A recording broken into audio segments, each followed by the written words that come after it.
So for our next speaker, we are fortunate to have Dr. Mariam Karimi, who is an anaesthetist and a Cambridge alumnus who was deployed to Gaza over July and August this year. As well as working in the NHS, she has worked in Tanzania and Myanmar through healthcare organizations such as LifeBox and Cambridge Global Health Partnerships, and she is on the Médecins Sans Frontières emergency register. During her deployment to Gaza this year with medical aid for Palestinians, she volunteered at Nasser Hospital for 4 weeks and witnessed firsthand the genocide and the extraordinary cost of inaction. So I'm pleased to hand over to Dr. Mariam Karimi. Thank you for joining us.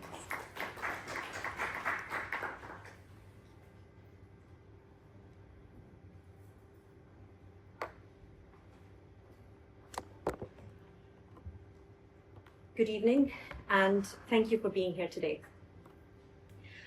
I stand before you as a doctor, as a human being, as part of a collective of healthcare workers united in condemning the ongoing genocide in Gaza and the escalating violence in the West Bank and surrounding regions.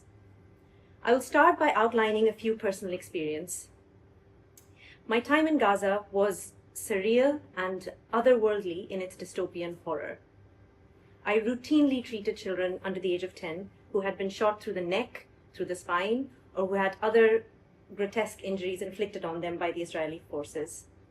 I looked after many babies with shrapnel in their shattered skulls. It feels odd to say this here in an audience that does have children in it, but this is the irony of the world we live in. I heard the screams of patients of all ages who begged that I just put them to sleep, just so they could stop feeling the pain from their burns and from their very treatable injuries.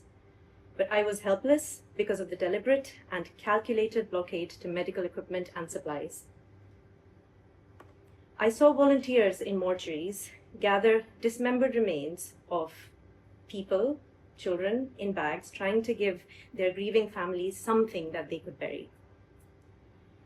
At the hospital, I worked with Gazan colleagues, doctors and nurses who had lost their homes, lost their families, who had moved tents 7 or 8 times. Despite resigning themselves to what felt like inevitable and imminent death, they continued to work for their patients. That was their form of resistance, and that's what a healthcare worker does.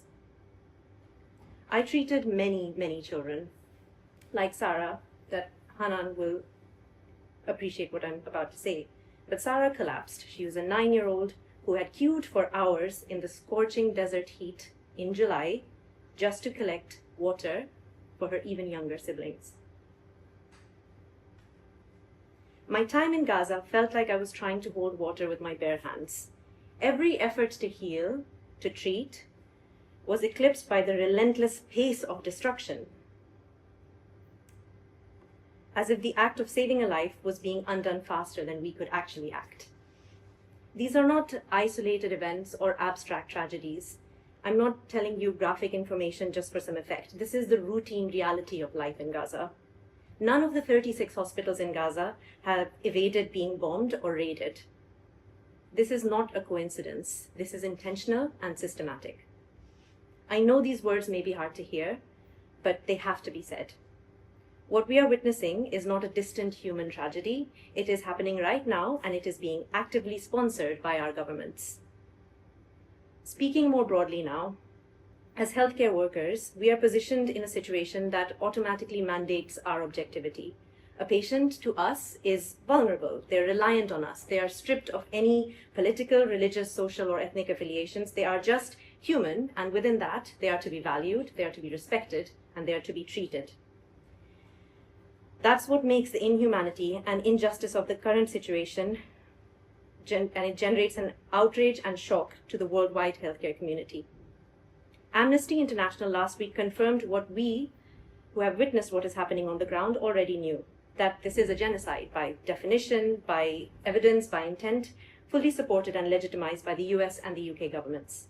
So as healthcare workers and members of society, we demand an immediate ceasefire and an end to the genocide in Gaza. We demand an arms embargo on Israel, Why are we arming a regime that murders indiscriminately, including UN workers, with no moral thought and with total impunity? At what point will we say that things have gone too far? We demand humanitarian access to a recognized state of Palestine and to start some semblance of healing for a tortured community. We demand accountability for war crimes and for perpetrators of these crimes to be brought to justice. An extreme version of the Zionist ideology tries to justify genocide in the name of defense. Would you say that Israel has a right to defend itself if it was your family buried under rubble or being burned alive in a hospital? How can we reconcile supporting policies that inflict this level of suffering? Regardless of our beliefs, our affiliations, do we agree that no child should be killed because they dared to fetch water, and that no innocent family should be obliterated under the pretense of defense? We must confront a haunting truth about the state of humanity. How is it that a traumatized people, one that has endured and emerged from unimaginable violence themselves, from a genocide themselves, how is it that they inflict the same suffering on another community? Is this the human legacy, a perpetual cycle of violence, repeating never again while actually doing nothing to uphold that principle? Humanity are well overdue the lesson that every society, every group has a right to self-determination. One group does not have that right more than another. I took an oath when I became a doctor to uphold certain ethical and moral standards.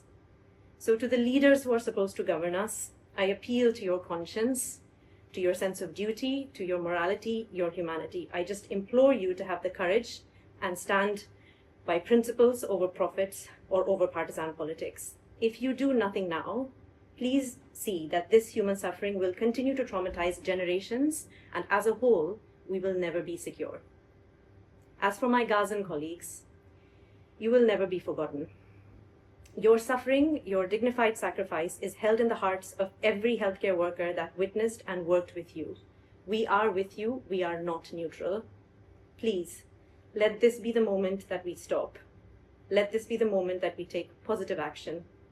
Let this be the moment that we say, not another hospital, not another child. Thank you.